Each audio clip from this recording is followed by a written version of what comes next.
Chandler is absent from the castle, Naji decides to question a Renier, the venomous dwarf, whom Chandler has locked in an upper room.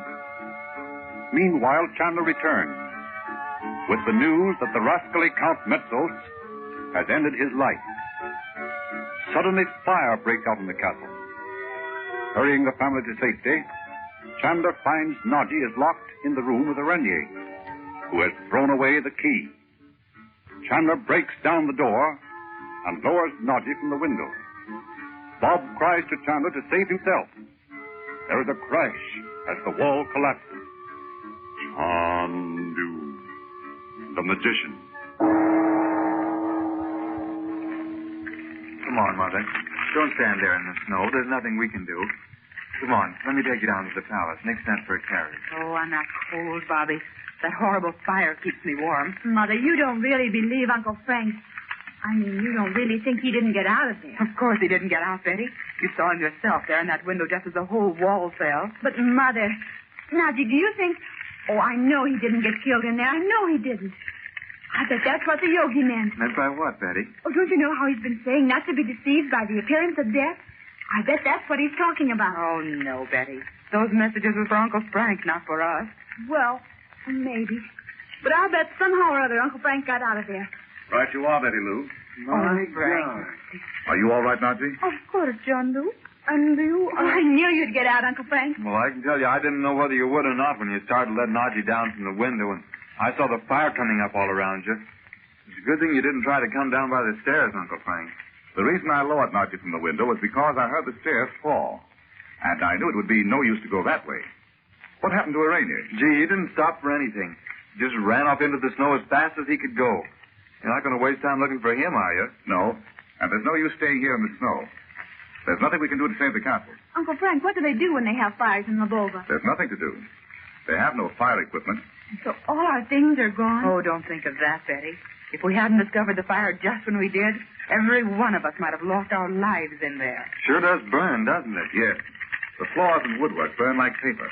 They're so old and dry. And now the secrets of those underground rooms are lost forever, eh, Chandu? Yes. It was too bad they had to sacrifice the whole castle for that, wasn't it? Thanks.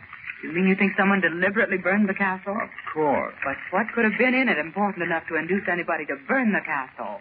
Gee, I should think if they had anything in there they didn't want anybody to find, they'd just take it away. You don't understand, Bob. This might be something that couldn't be taken away. Then you didn't discover all the secrets down there after all? Perhaps not. But come, Dorothy. You and the children must go down to Mr. Mason's. I thought we were going down to stay at the palace. Nick said he was sending a carriage for us.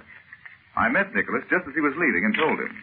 I think it's better for us to go to Mr. Mason's. Oh, Uncle Frank, think how thrilling it would be to stay at the palace of a real king. Yes, I know, but we won't go there tonight. But what about Naji? Here comes Lupu. I'll speak to him. Lupu, here we are. Are your wagons ready to go?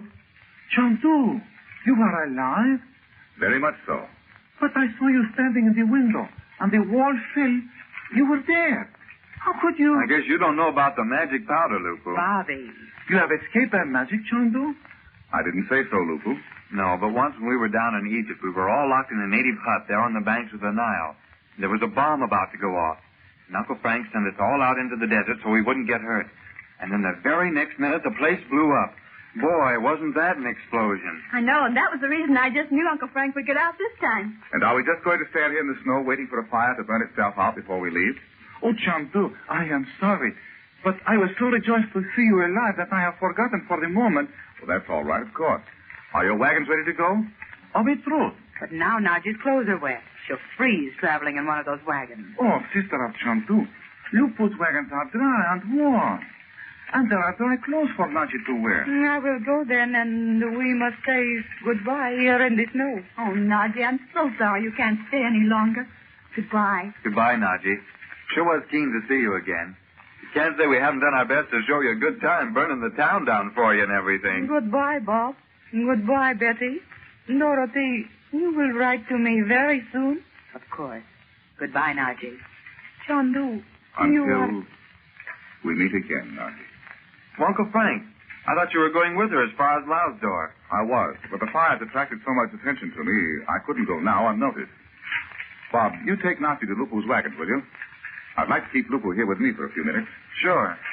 The carriage for Mr. Mason's is standing with the wagons of my people, Chandu. Oh, is that so? Then Dorothy and Betty, you better go along with Bob. I'll come down to Mr. Mason's in a little while. Please don't be long, Frank. It's too cold up here, and you can't do anything more. I won't be long, Doc. What have you done with the dwarf Arania, Chandu? I couldn't leave him in there to be burned to death, of course. So I tossed him out the window to Bob and Nicholas, who caught him in a piece of canvas. Bob said he ran away, which was unfortunate, but I might have expected it. Let him go, Chandu. I will meet him again, and let him beware of the gypsy dungeon. You have wished to speak to me alone, Chandu? I want to see if we can find that little statue of an Egyptian king. It was standing on a table next to the wall in Bob's room last night, and I thought it might have fallen near here when the wall collapsed. Oh, Chandu, but even the witch charm of my grandmother would not bring such good fortune as that the little statue will fall here in the snow instead of inside where the fire is so hot. I don't know. I think we may find it if we look for it now before the snow is any deeper. Let's see if we can figure out about where the room was. That pine tree was at the corner of the castle, and Bob's room should have been about here, I should think. Oh, but among these blocks of stone and bits of glass, it will be impossible to find the statue, Chandu. Why do you not wait until the fire is dead? Someone else might find it. It should be about here. Now, it would fall this way, perhaps. What if... Look, Lupu. Here it is. The witch charm of your grandmother must have been working tonight. What luck. Oh, Chandu, you do not need my gypsy charm. You have plenty of good fortune without it. What is it you do to this statue, Chandu? Look here. The head unscrews. But how could you know that?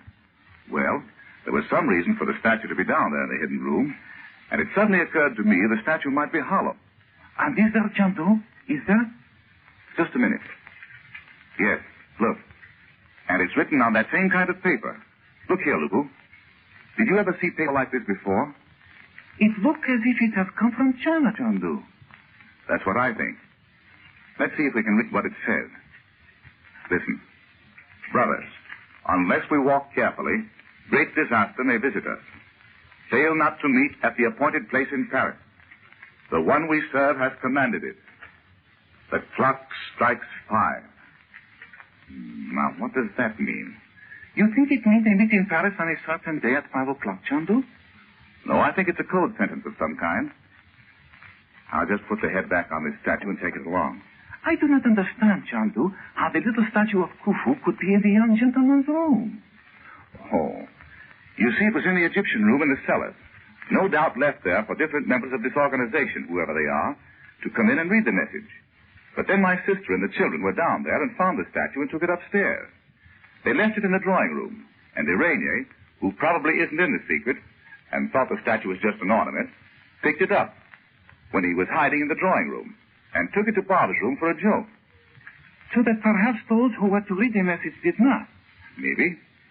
Some of them probably didn't. Now I must be off. Yeah, and so must you. You'll see Nadia safely on the Paris train at Lausdorff, won't you? You know I will guard her with my life, Chandu. I know. Well, goodbye. I must get down to Mr. Mason's. You'll hear from me. Till we meet again, Chandu.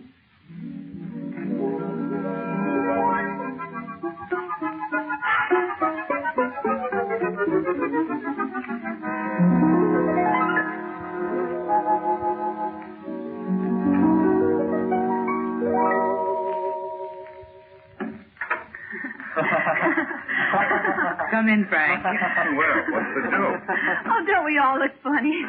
Come on over here for the fire, Uncle Frank. Are those Mrs. Mason's dressing gowns you and your mother are wearing? Yes. We're kind of swimming in them. Mrs. Mason must be kind of tall. Frank, let me take your coat and hang it here by the fire to dry. I'll fix it, Doc. Thank you. Where's Mr. Mason? He brought us up here and found these things to put on while our things were drying. He said he'd be back in a little while to see how we're getting along. Take this chair, Uncle Frank. Are you cold? No, I walked down here. Is the fire still burning at the castle? Just smoldering now. Wasn't it lucky you left our passports here with Mr. Mason, Frank? Yes. I didn't think of the possibility of fire when I did it. I was thinking of someone trying to steal them. Oh, by the way, Betty, I brought you a souvenir of the fire. Oh, thank you, Uncle Frank. Oh, it's the little statue of Khufu. Was that the only thing left? Almost. I found it lying in the snow. I thought Betty might like to have it. Oh, yes, it was awfully nice of you. I wish Mr. Mason would come back up here. I think he'll be back. He said he wanted to talk to you as soon as you came. The servant came and told him there was a lot of mail from America. We should be hearing from Robert again. How long since you've had a letter, Dorothy? Nearly a week. Robert said in his last letter he was having difficulty mailing letters. He said he was beginning to believe someone had discovered the location of his laboratory. Why, Dorothy. You didn't tell me that. Well, I thought I did. The letter must have come while you were away up in the mountains. Come in. See us all looking like scarecrows? Madame Regent have a letter for you. It was sent in a letter to Monsieur Mason. Oh, thank you. Must be from Robert, Frank. Why, look, Frank. Look. It's written on that same queer paper like we found in the underground room. It is? What does he say? He says, Dear... Oh, no. What is it, Doc? Frank, this is not Robert's writing. Look at it. This letter's not from Robert at all.